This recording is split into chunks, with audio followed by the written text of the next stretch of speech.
Bakasura restaurant చూడడం జరిగింది భయ్య.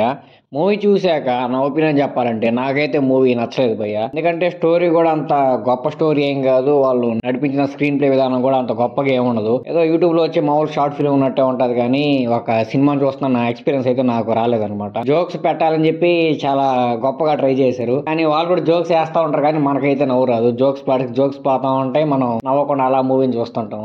జోక్స్ అయితే ఎక్కడ పేలలేదు. ఇంకా సాంగ్స్ అంటారా, ఇలాంటి చిన్న సినిమాల్లో సాంగ్స్ గురించి చెప్పాల్సిన అవసరం లేదు, అంత గొప్పగా ఏమి లేవు సాంగ్స్. మెయిన్ గా ఈ స్టోరీ యొక్క ప్లాట్ ఏంటంటే, ఒక మనిషిలోకి ఒక ఆత్మ వస్తుంది అనమాట.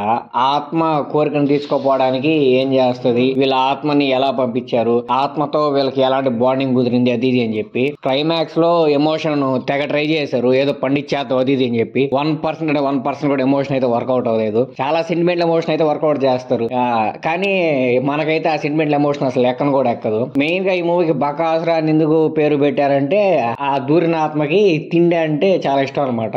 ఎంత తిన్నా గానీ సరిపోదు. వీళ్ళు ఆ తిండిని ఎలా పెట్టారు, ఆ తిండిని వీళ్ళు ఎలా వాడుకున్నారు, తన ఆత్మకున్న ఆ అలవాటుని వాడుకొని వీళ్ళు బాగుపడ్డారా లేకపోతే అప్పుల పాలైపోయారా ఏంది అని ఎంత సీక్వెన్స్ అనమాట. జస్ట్ నార్మల్ స్టోరీ అలా పోతా ఉంటది. హర్ష చెముడు గారు అయితే దీంట్లో బకాసుర అనే క్యారెక్టర్ అయితే చేశారనమాట. యాక్టింగ్ వైజ్ అందరూ బాగానే చేశారు. అంటే వాళ్ళకిచ్చిన పరిధిలో వాళ్ళకిచ్చిన స్క్రిప్ట్ లో వాళ్ళు చేసిన యాక్టింగ్ అయితే చాలా బాగానే ఉంది. నాకు ఎందుకు ఈ స్టోరీ లైన్ ఇంకా మంచిగా ఉంటే సినిమా బాగుండదు అనిపిస్తుంది. ఎందుకంటే చాలా సాదా సీదా స్టోరీ లైన్ ఇది. అలా ఇలాంటి మూవీస్ మనం చాలా చూసాం. ఇలా హర్రర్ కామెడీ మూవీస్ ఓయమ్మ ఎప్పటి నుంచో చూస్తున్నాము.